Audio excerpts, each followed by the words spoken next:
This is Eric Rutan of Cannibal Corpse. You are listening to the Scars and Guitars podcast with Andrew McKay Smith. G'day everybody, thanks for tuning in. This episode features a chat with the legendary Venom drummer and percussionist Anthony Abaddon Bray. Now, the chat was recorded back in August of 2017 ahead of the comeback album Ave, and it has been available via the podcast apps ever since, but I've decided to repurpose for the YouTube audience because there's so many more people that listen here than there.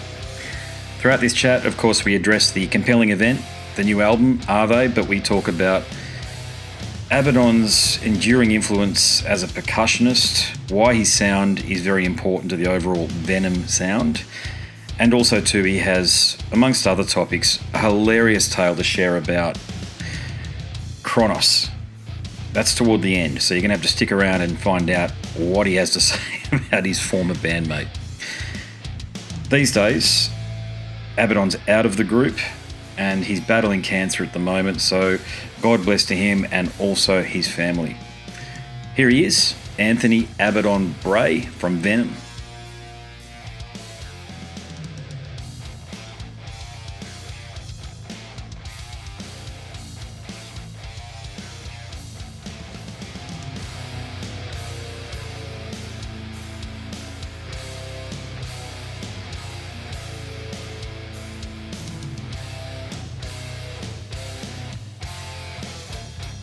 Abaddon, I want to offer you a heartfelt welcome to the Scars and Guitars podcast.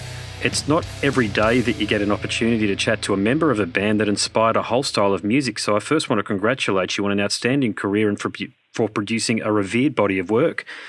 When you look back all of those years ago to when Venom formed, did you think that the early albums would be so sought after for their stylistic and lyrical content, and that 35 years later that you would release an album as strong as Ave? No, to be fair. I think the main reason for that, I would quantify, is so much opposition from amongst the metal community as well as, other sources. We weren't the sort of band who were easily liked. It's not really until we broke up in the end of the 80s that other bands started coming through and citing us as influences. Mm-hmm. So you'd get various different factions. You'd have somebody who liked Pantera and somebody who liked Cradle of Filth. Those two genres had split by then. Yes, you're right. And the bands up in Scandinavia doing the hard, dark black metal. They'd taken black metal as their genre. And you have Slayer doing something completely different. But then both bands would be citing Venom as an influence. And you'd have people who would look at it and go, hang on, that band must have had something about them. There must be something about Venom that ties all this together. And now with a bit of longevity, people see that the importance of Venom wasn't necessarily about the beauty of the music or the musicianship, or clever artwork or anything like that, but they see that the band was fresh and original and different and very much straightforward and steadfast. Away from the music, if you look at the logo, it was the first logo that was difficult to read. Yes, you're spot on. We were the first band that did photographs where I deliberately hid my face. I used to get into arguments with the record company boss who would say, "You've sent more photographs here where we can't even see who you are." And I'm like, yeah, but that's part of it. I don't particularly want to stand there with a smiling face, being called Abaddon in a band called Venom with a song called In League with Satan. I want to kind of have this air of mystery. And that whole thing, it came about from us. It wasn't deliberate, I don't think, to say, we need a logo, B, we need band names that are weird. It all happened very, very naturally for us. And it was just part of being lads in the northeast of England, which was a pretty rough area in the end of the 70s. There was a lot of the miners' strikes were happening. There was a lot of football hooliganism. Yes, there was a big thing with punks and skinheads over here. punk was still pretty fresh. Skinheads were still going to football matches and kicking the shit out of anybody with long hair, and vice versa. And there was a lot of violence and a lot of anger amongst, parents, because the shipyards were closing, factories were closing, and people were on the dole. It was pretty hard, and we grew up in the middle of that, wanting to make music. So the music was always going to be angry. It was always going to be a bit rough. And the fact that we didn't have much technical ability meant that we just got in a garage and beat the shit out of it and beat our anger out on the instruments. And the fact that some songs came out of that was happenstance, really. Yeah, okay, that's a really good point. Now, one question I want to ask you then, before I start talking about Ave, if that's okay, is where did the inspiration behind the Satanic theme and the devil theme come from? Again, that was just something that we were all interested in. It's no secret that sort of thing runs through the history of heavy metal, even light stuff like Ozzy or Dio, Yeah, sure. I mean lighter stuff. Sorry, not light, but lighter stuff. So we just took it to the nth degree, same as we did with everything. We just took it to the worst degree we could. I mean, if you talked about religious leanings or anything like that, I think we were basically all just atheists. We didn't like what we heard coming out, stories coming about the priesthood and Catholic schools and all this kind of thing. So it was pretty easy to write lyrics, to be honest, to write blasphemous lyrics. It was pretty easy. It was in the newspapers every day, so there'd be some thing going on. Yeah. So it was right there in front of us. It was pretty straightforward. And I think the thing that when we started going to places like Brazil, or even when we were in Italy or Spain, who are they're predominantly religious places, very Catholic, yeah. And the people that we were playing, very Catholic. And the people that we were playing to were very impressionable, 15, 16, 17-year-olds who were kicking against their parents and against the schools and the churches and the way they'd been brought up. So we were preaching to the masses without trying to. We were often asked, "Are you trying to make some sort of a coven here, or get these people to sign up to your version of events?" And we were like, "No, we're not. We're just a band, and these people happen to like it. But society has set up a big bunch of people who feel the same as us and are kicking against, this big, strong religious way they're brought up. So they're just sitting there waiting for us to come along and say, you know what it is, it's all shit, and they all agree with us. It wasn't difficult. Yeah, no. Okay, no, thanks for the context there. I've always wanted to ask you guys that because I am a long-time fan of the band. You wouldn't believe, but the first album I got into was Primeval, way back in... well, that's my favorite. That's my favorite album. Great. By far. Excellent. Yeah, I'm so glad that you guys haven't come out in the media and started to slag your back catalogue either. Just a quick story. I'm a big fan of Ozzy Osbourne's solo work, more so a fan of his solo work than I am of him in Black Sabbath, to be honest. I always preferred Dio in Sabbath than Ozzy in Sabbath, but I never appreciated it the way Ozzy came out and started to slag on The Ultimate Sin or the albums that had J.K. Lee as the guitarist, because they're my favourite two albums from him. I love, and I'm quite sincere when I say this, I love the albums you did with Tony from 1989 through to 1992. They were my favourite albums because that's the era that I got into you guys through, and I actually went back from there and got into Welcome to Hell and Black Metal. And, of course, you wouldn't have a reason to slag off on those albums, but, bands, especially with such a storied history as you guys have got, and you've had different band members and the like, sometimes there's a tendency to come out in the media and go, oh, don't worry about that album, we were going through that then. I mean, it really helped me retain a sense of, I'm not going to say ownership, but it's a part of my youth. It's a part of the way that I grew up, Primeval. Well, that's right there in a nutshell. It's what we get from people who say, it meant this much to me, and it means that much. And it took me a long time to realize that, because I'm a music fan, but my stuff was obviously, way before that with Deep Purple and Led Zeppelin and whatnot. But yeah, there's a certain, I'll hear a Led Zeppelin track start and it takes me right back to being at school, and it's like, wow, there's not much can do that. Smells can do it. You walk past a bakery or something and you get that smell and you think, oh, wow. And music does that, and there's not many things that do that to you, which, you know, it makes the hairs on your arm stand up. You know, it's doing it now to me, and I'm just talking about it. And it's like, you know, music does that, and it means so much to people who get into it. Well, and what I love about metal fans as well is I've recently just got married. Congratulations. My wife isn't into... Thank you, man. But my wife's a lot younger, and she doesn't get into our type of music, but she absolutely loves music. And quite often I have a conversation on Facebook or something, and people say, oh, what does Rachel listen to? And I'll tell them. And they'd be like, yeah, but she loves music. She just loves music. And it's like, they get it. And it's like, it doesn't matter that it's not Slayer. It doesn't matter that it's not Metallica or something. It's like, she just loves music. And I love the fact that as she's grown up, these all the things that she's listened to she's going to carry them with her, you know? And it's a huge thing. It is. To be part of it, to be part of a band is massive. And that period... we're getting a little bit stale when we were with Conrad. I still like the stuff, you know, I like it as much, stuff like I've always said I'm Possessed. Jeff hates it. And I'll say to him, you know, but it's still important to some people. Some people pick up on that album and love it. Yes. And, you know, you're allowed to hate it, but you also have to understand that they like it. And when we got together to do RV, I sort of said, look, you know, if we have to pick an era to kind of aim at, I would say Primeval. Excellent. No, I don't think we've done that. Okay, great, yeah. I don't think we've done that, but that was what I wanted to happen, was to make it sound thick and punchy like Primeval did. Well, yeah, I did it. I'll let you know now, I did a very favourable review of Ave, and I've actually already done the monologue that I'm going to include at the end of the podcast that I'll post as a result of our discussion.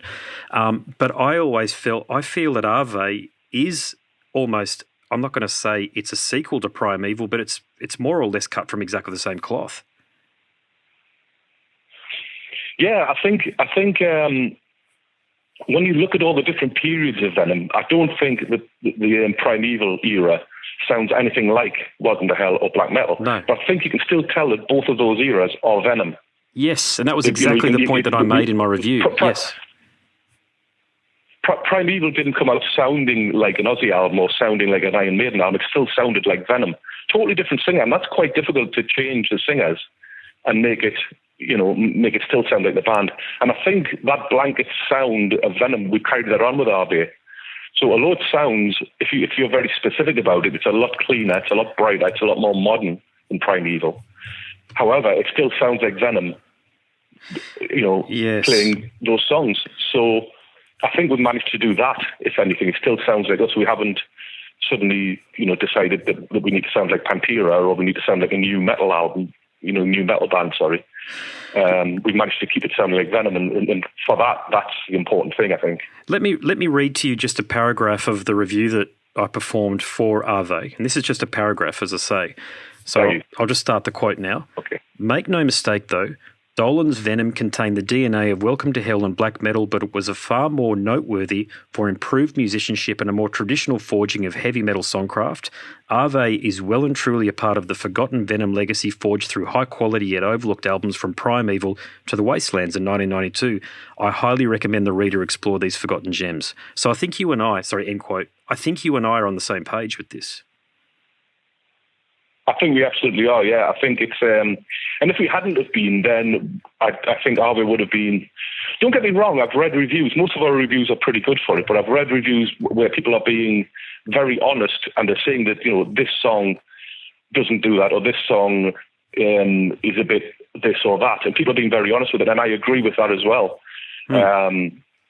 So I think a lot of people get what we're doing, and I think the going back to your very early question or remark, we now kind of get the respect and the understanding that we didn't get then, you know, in those earlier days. We get a lot more now where people are like people and this underground metal thing.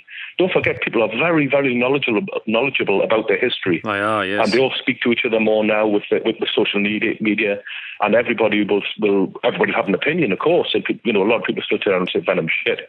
A lot of people who like Cronos' Venom will very openly say how much they don't like Dolan. They don't pick on me and Jeff so much, but Dolan gets a lot of flack because they feel that a lot of people feel it should be the ultimate, three, and that includes Cronos, not Dolan. And Dolan takes it on the chin an awful lot for that. So, but he'll be the first one to tell you. I mean, I'm sure you'll speak to him. He'll be the first one to tell you that it's better to have two Venoms. He was a Venom fan, a long-time Venom fan of Cronos, me and Jeff. And when he did Atomcraft, that was a nod towards Venom. Okay. And the he fully understands, and I think he's due a lot of respect now from sort of metal fans who will pick this up maybe as their first Venom album, and they might look back and say, "Oh, well, hang on, Primeval might have been pretty good. How can I get it?" Well, so I think there's a lot of that history, a lot of looking back. Yeah, you're right. And look, what my personal take on both outfits is that the Cronos-fronted Venom is akin to The Exorcist's ragged Linda Blair, whereas the Dolan-fronted Venom Inc. is more like Hellraiser's brooding Pinhead. And I think the two-band solution is rather sensible, to be frank. I really do. It is to me. I always said, I mean, it's water on the bridge, but I got into an argument with Conrad and Jeff when we did, around the time that they did Resurrection. Oh, yeah. And I was supposed to play on Resurrection, and I didn't. I refused to do it. But people turn around to me and say, "Yeah, okay, so you don't like Resurrection?" I say, "No, I'm not saying that." And they say, "Well, is that not Venom because you're not there?" And my argument has always been, Venom were a three-piece. If there's two members of the original Venom in a band, then you should call that Venom. And that to me is fair. If me and Jeff are playing together, then it should have the word Venom attached to it. Because a lot of people have also leveled at us and said you shouldn't call it Venom, call it Primeval or something. I say, well, that's not really fair, because me and Jeff were in the band long before Conrad joined. That's correct, yeah. So to attach that logo, which is mine, was the original logo, and to attach the word Venom to it in some shape or form, is legitimate in my eyes, because there's two band members, Well, I think it's rather sensible for another reason, and we're starting to see more of it. Now, I've spoken to David Vincent from Morbid Angel about this, but he's done something similar with his band called I Am Morbid, and the fans love it. And to be completely honest, God, I'll probably out myself here, but I actually prefer what he's doing with I Am Morbid to what Trag Zagtoth is doing with the Morbid Angel. And I've got to be frank again, I prefer what you guys are doing over and above what Chronos is doing with Venom. But it's all on the table for you. You can take it or leave it. That's correct. You have the option. We're not saying, okay, we're Venom now, so Cronos has to stop. What we're saying is you can have his new album and ours. They're both there. Yeah, you're right. And you mentioned earlier about fan reaction to the two-band solution. Was there ever any doubt in your mind that Venom Inc. was the right name for you to move forward with? I mean, I know you've sort of answered the question before, but I just thought I'd reframe the question again. Yeah. Yes, Jeff specifically was very, very much against it. And when Tony and Jeff were doing the band before this, they called the band Empire of Evil. That's right, yeah. And the Empire is it's an amalgamation of the letters in the word Prime. So there was another band called Primeval, so they couldn't use that. They very deliberately wanted to make their new band an extension of what the three of us did at that period, that Primeval period. So they very deliberately did that with Empire of Evil. Right. So they were kind of on that tack anyway, and Jeff was very happy not to call it Venom anything. However, promoters who would book Empire of Evil wanted the word Venom on there somewhere, because that's what sells tickets. And Cronos was very, very, very against that, to a point of sending out official letters.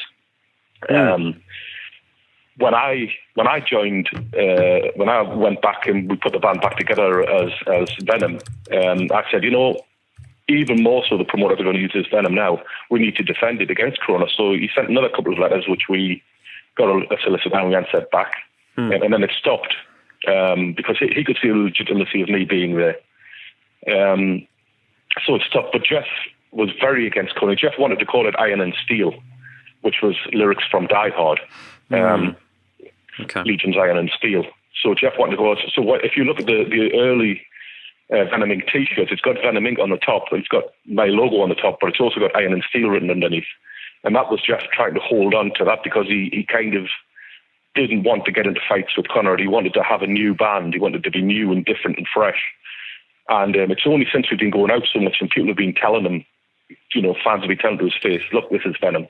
I don't care what Cronos says, this is Venom. The way you play those songs, and even Jeff admitted it. Jeff did an interview in Rio de Janeiro, and I was gobsmacked because Jeff's never said this before. Right. Yep. But I kind of came up and joined in the interview midway, and Jeff said, like, I had asked him, how he made the band sound as almost exactly as it did in the early days, so old school. And Jeff said, it's him, it's the drummer. Every time he plays, when I play those songs, he says, it just sounds like that. It just sounds like the old days. And I was gobsmacked because he'd never admitted that before. I mean, when this band started, I don't know how much you know, but when this band started, it was in the middle of an Empire of Evil set at Keep It True Festival. Okay. And Oliver had rang me, the guy who runs the festival, rang me and said, would you come over? Empire of Evil are going to play. Now, they were playing 3 old Venom songs. They did Countess Battery, they did Leave Me in Hell, and they did Black Metal with their young Italian drummer.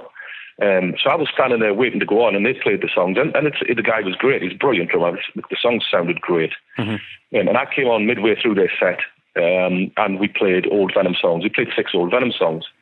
And everybody that was there was a big Venom fan club contingent there, and everybody was just like open-eyed, and they were like, how can the drummer make it sound like it's the right band again? You've just played those songs with another drummer, with a better drummer, much younger, much better. And that's what's done it. It's like, for some reason, when I play drums and Jeff plays guitar, it just sounds right. It sounds like the band from 1990, end of the 80s, 1990s, this kind of thing. It just sounds right. It does. It just sounds right. There's something. I don't know how. It's a bit like, the way I look at it, it's a bit like an old friend. Like, well, you know how you got mates from your childhood, or have you, when you see them after many years apart, and then you sort of sit in the same room. You don't actually need to say too much after you've got the greetings out of the way. You can just sort of sit there and enjoy each other's company. I think that's a bit of the vibe that you're talking about. When you play with Jeff, it's just something that's meant to be. It's something that rests very easily on people's ears. Yeah. Yeah. And when you when you're playing these songs live, which has been predominantly what's been happening, and we're playing these old songs live, when you get in the groove of a song, it's very comfortable. It's very easy to do. And it just feels, and people in the crowd kind of react to that. They feel part of it. Yes. And the wave of appreciation that comes over after every song and at the end of the set is gigantic. And don't forget, these people now, seriously, like I said, they're seriously knowledgeable, and they're able to go and see almost any band in the world. And like you say, with Morbid Angel, you can see 2 versions of it. And then go and, they can say, oh, this is the 4th time I've seen Metallica, or the 5th time I've seen Slayer. So they can easily pick us up and put us down again, and just say, well, it was all right, but, just another metal band. But we don't get that. We get this wave after wave of appreciation. We played Slovenia on Sunday night, and we got put back, so we had to go on like 2 a.m, and everybody had stayed till we turned up. And we got called back for 3 encores. And I mean called back. It wasn't like we were going to say, okay, we didn't save any songs. We had to kind of go, all right, what do we know? What haven't we played? And we had to do that 3 times. And that's at 3 o'clock in the fucking morning, when there's been thunderstorms all day. People, and they've seen bands since dinner time. You'd have thought, okay, I've seen the band, I'll go to bed now. But no, they were up there, and it's fucking amazing. I think there's an enormous amount. Sorry, I'll double back for a moment. You are right that metal fans are very knowledgeable, and because of that reason, there's an enormous amount of goodwill and respect toward the 2 of you. And I think 3 of you. I'll include Tony in this as well. Metal fans, being knowledgeable, understand that he is an integral part of the legacy forged by Venom through the 80s and 90s. And there's also something else that is really important to note, is that you can't look at a band photo of a black or maybe not a death metal band, but certainly a black metal band from the late 80s from Scandinavia or Europe through the late 80s I'll start again. You can't look at a photo of a black metal band from the late 80s or early 90s if they came from Scandinavia or Europe and not see a band member wearing a Venom T-shirt. It was almost part of the standard issue uniform. Absolutely. Yeah, I mean, you see everybody wearing them. It's become this, James and Lars have always got them on, and Kerry King, and I mean, you know, Phil Anselmo's got a Venom tattoo, and you know, Yes. it's everywhere. It's absolutely everywhere, and you're correct. And it's I mean, you know, you do get bands from that era who would turn around and say, "Oh, Venom aren't black metal," because, you know, and it's like they instantly get put down. It's like, mate, learn your history. Oh, bloody oath! Venom are black metal, and what you are is you're the son or daughter of that. You know, people ask me, "Are you proud of what black metal become?" It's, yeah, we give them the ball and they ran with it, and they took it into a whole new different place. And that's, you know, if you're a great engineer and you have a child and your child becomes a brilliant painter and decorator, you just want them to be the best painter and decorator that there is. You don't want to say to them, "Come over here and be an engineer and I'll show you how." You give them some help, but once they find their own feet, you want them to be the best at it. So taking the ball and running, you know, that's what it's about, you know. And it's humbling. It's really humbling to see, you know, professional musicians who are able to make a career themselves out of this, and, you know, and build their own legacies. And that's a massive thing. That's, you know, it's down in no short part to the support of the metal underground right across the world, which as you know is gigantic. And you know, people buy so much material, records and T-shirts and this kind of thing, that it really does support where a lot of other music's gone to a wall. The metal underground has supported itself. The fans support the band. Without the fans, there is nothing. There's just some guys playing in the garage. Yes, you're right. Hey, a question that's just come to me, and I've always wanted to ask you this. I don't know why I didn't plan to ask it. I've got a little running sheet here of some questions that I'm planning to ask, but this isn't a part of it. But you know how a lot of these very attractive young ladies are now wearing Slayer and Morbid Angel T-shirts and they've always been wearing the Motorhead T-shirts, but have you guys got your licensing sorted out? So I have seen a lot of very attractive young ladies wearing Venom T-shirts, and I have no doubt that in the near future it's going to become a thing, and it might even get licensed to a H&M or one of those high-end fashion shops. But who owns the Venom logo? Is that your good self? It is, yeah.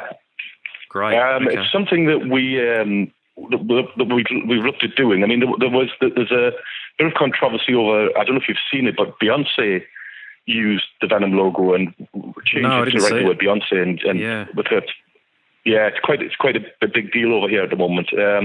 It's got her face instead of the Welcome to Hell face, and it's got Beyonce but with the Venom lettering. And we're in the middle of trying to sort that out, because it's a very obvious thing that she's done. Well, good on you for doing that, mate. Props to you. Or a generation's done, because it's like it's all right to use that, but you still have to go back to the original person and say, "Is it okay if I do this?" I would not have said no. I would, however, have said, you know, yeah, you can use it, but, you know, let's sort of deal out. What do you think of, like, Kim Kardashian of all people was wearing a Morbid Angel T-shirt a week ago? What do you think of this trend, though, of models and people who are in the spotlight and who have well over 1 million Twitter followers and Instagram followers wearing black and death metal attire? Well, I mean, there's two sides to it, because there are more people, I guess, who look at Kardashians than look at Morbid Angel, who could potentially go and seek out to see what the band's like. So you could look on that side of it and say, is it promotion, you know? You could also look at it and from every metal fan's point of view, I guess, and say to her, name one Morbid Angel song. So, you know, there's then two sides to it.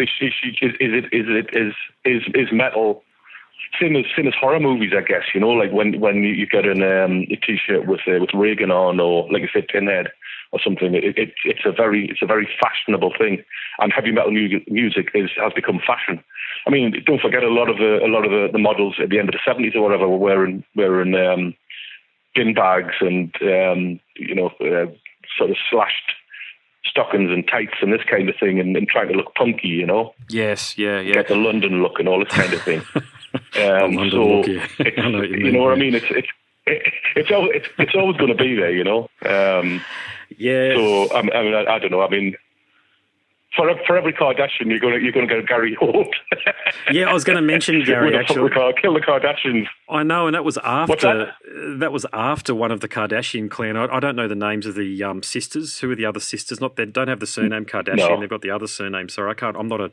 You can tell I don't keep up with popular culture in that regard. Sorry, but yeah, I thought it was interesting. Was it Jenner, the little girls? They're called surname Jenner. I can't remember their first names. Anyway, they were wearing Slayer T-shirts, and then Gary Holt started to wear the Kill the Kardashians or Fuck the Kardashians T-shirt in response. Oh, I don't know whether it was in response, but it was after that. And I thought, he's not a fan. He's made it pretty clear what he thinks. No, definitely not. That's what I mean. I think he's not necessarily, I don't think, against the Kardashians. I think what he's against is what you asked, which is the culture of them wearing a Morbid Angel T-shirt or a Slayer T-shirt. I think that's what he's kicking against, rather than just hating the Kardashians in general. It's very easy to pick on them, but it's also much easier to just ignore them. I think the fact that Gary's having a go is he's actually having a go at the culture you're speaking about. I think there's more to it, and the reason why is because these little Jenner girls have been wearing heavy metal T-shirts. Kanye West has been spotted now more than a few times. I've got a Facebook page and I've posted the images. He's been spotted wearing a Megadeth T-shirt and a Cradle of Filth T-shirt, and his wife Kim Kardashian, of course, is famous, well, not famous, but she famously wore a Morbid Angel T-shirt. So I reckon somebody in that clan is actually a genuine fan of heavy metal, because they don't seem to be taking the piss either. They seem to be doing it, and it's like, this is just part of what I'm wearing right now. It's not like they've done something like put a big sticky or put some paint over it. It's like they're not a fan. They're not. What I'm saying is they don't seem to be wearing it ironically. They seem to be wearing it as if like this is just part of my clothes for the day. So I've got to tell you, mate. Do you not think they just wear? You're right. You go. Do you not think they're just wearing it to be a bit risky, a bit out there, a bit punk? I think yes. And it could have been any T-shirt. I think it could have been any. I think it could have been any band T-shirt as long as it was something that turned heads. Well, the only reason I don't think that is because I haven't seen them in a Good Charlotte T-shirt or a Sum 41 T-shirt. I've only seen them wear these really heavy metal band T-shirts, like genuinely like bands that heavy metal fans are proud to call their own. There's no conjecture over, well, as far as I'm concerned, there's no conjecture over Cradle of Filth, Morbid Angel, and Slayer. You know what I mean? They're three heavy metal fans. I tell you what, let's me and you get together over a pint and we call the Kardashians and see what they say. I reckon. See if we'll take our call, eh? Mate, I tagged Kanye and Kim Kardashian in my post. I never heard back though, so I'm a bit shitty about that. Oh, well, there you go. But mate, I'm really happy for you. I'll send him You go, mate. What's that? Oh, I'm really happy for you that you got the licensing sorted out. You know, the licensing of the image, because it's such a well-known image, and Venom is effectively a brand. Yes, yeah. I mean, it is, and just over everything we've been saying, it's become a brand outside of the culture. You're talking about shops like H&M, and other places that could potentially stop this thing. I don't know if I'd like them to, but that's not the point. The point is that it's a brand that could potentially be seen in those circumstances, So yeah, I'm very, very proud of it. No, good on you, mate. No, there's all sorts of issues, I think, with ownership of trademark in bands these days. And if you don't mind me asking you this question, if you've got the licensing or you own the trademark behind the Venom logo, how does Chronos perform under Venom and use that logo associated with his version of the band? It's just a case of, at the moment, not wanting to stir a big lot of hassle. We're doing what we do and he's doing what he does. He tried, as I said before, to stop us doing this, and we sort of answered back and put him in his place, but we didn't press that by saying, and furthermore, you can't use it. It's a case of if we do have to sit around a table with solicitors, it's going to get expensive on both sides, and neither of us are millionaires, So where do you find a happy compromise? We're being successful with what we want to do with Venom Inc.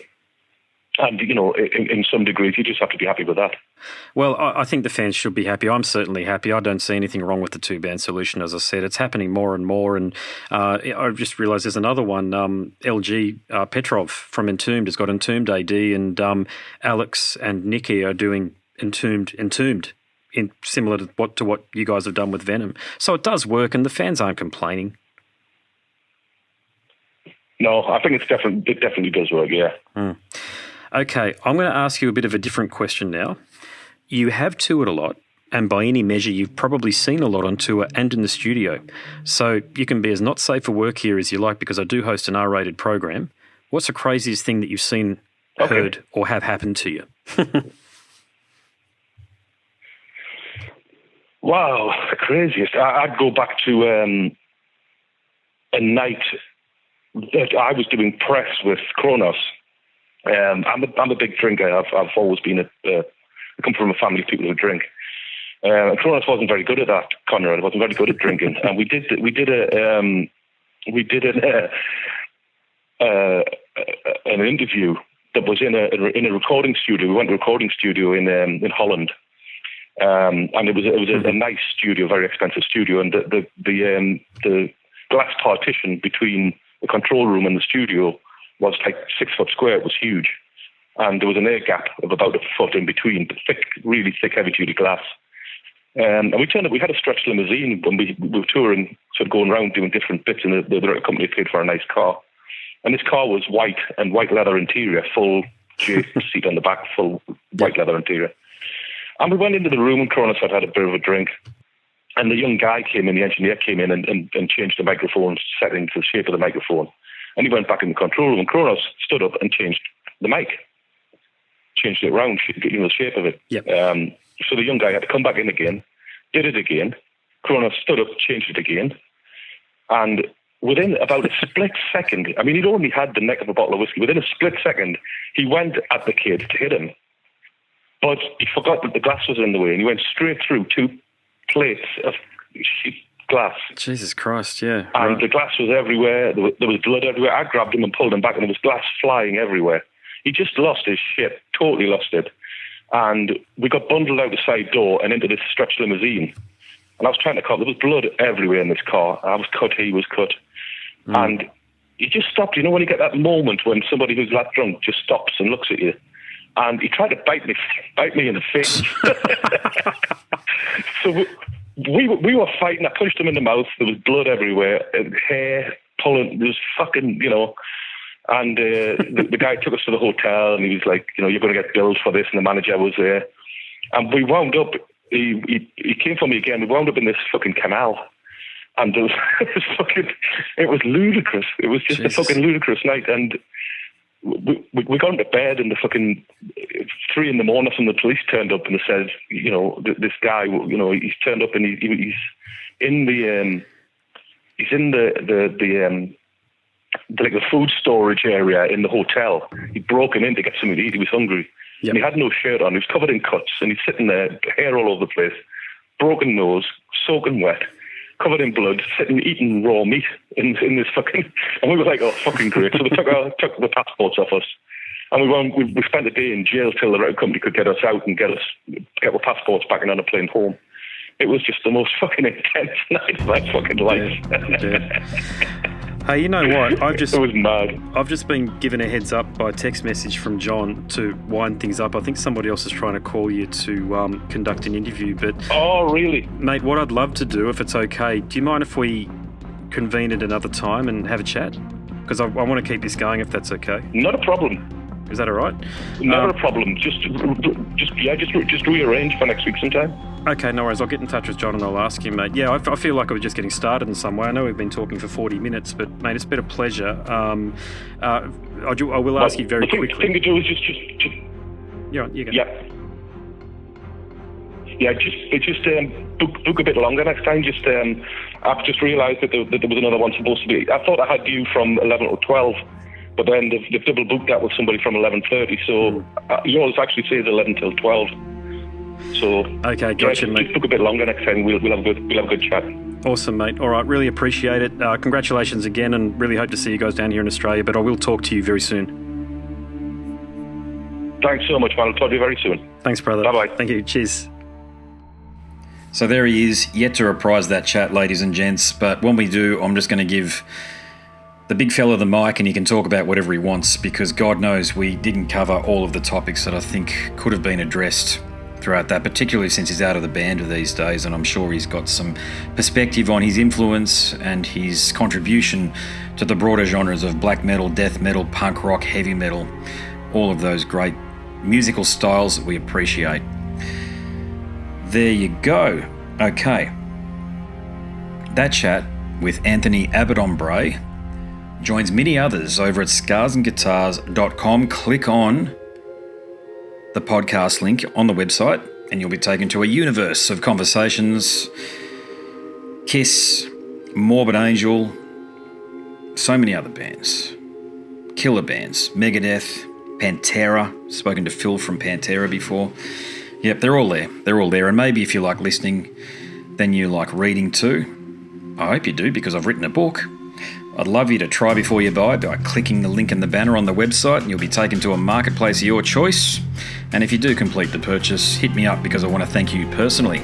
On that note, there's some more information to share with you about the compelling reasons behind purchasing the book. But before we get to that, I want to bid you a fond farewell.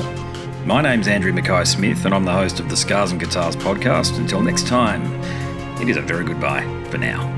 This is Eric Rattan of Cannibal Corpse. You are listening to the Scars and Guitars podcast with Andrew Mackay-Smith. I've been the host of the Scars and Guitars podcast since 2017. The first musician I interviewed for the show was David Vincent from Morbid Angel, and things have just snowballed from there. In all, I've posted almost 650 podcast episodes featuring conversations with many of the leading lights of rock, heavy metal, and beyond. It just got to a point where I thought, I need to write a book about all this, so that's exactly what I did. In Scars and Guitars Volume 1, you'll read a heap of deep reveals and commentary, such as Des Fafara talking about Cold Chamber and why the band will never return. You know, if you're a band just starting out, you need to hear me. Do not start a band with partners. Ever. Yeah, wise words there. Sage advice, mate, for anybody. Don't ever, because I can't go do Cold Chamber right now unless I get others involved. Phil Anselmo talks about the episode in his career which gives him the greatest sense of accomplishment. I think the staying power of the fans and the staying power of the songs, you know, whether it's Pantera, Down, or Superjoint, the fans remember the songs. Alex Skolnick from Testament confirms that, yes, playing the guitar in Ozzy's band is anything but an ordinary gig. Will Silent Oz from Dimmu Borgir write a book? Pa from Sabaton gives advice to people who want to start a band. Look at the team around you, look at the bandmates. If the guys want to be on the stage, then it's all cool. If the guys want to be backstage, then it's not going to be cool. Current and former members of Cradle of Filth discuss the band's seminal 90s material. Read about the reaction to George Lynch and Mark from Suicide Silence's comments when they throw shade at then President Donald Trump. We have this idiotic monster, you know, this egotistical, self-aggrandizing, complete piece of shit in there. I just can't understand how we've gotten to this place. And yeah, we kicked a hornet's nest with Sepultura.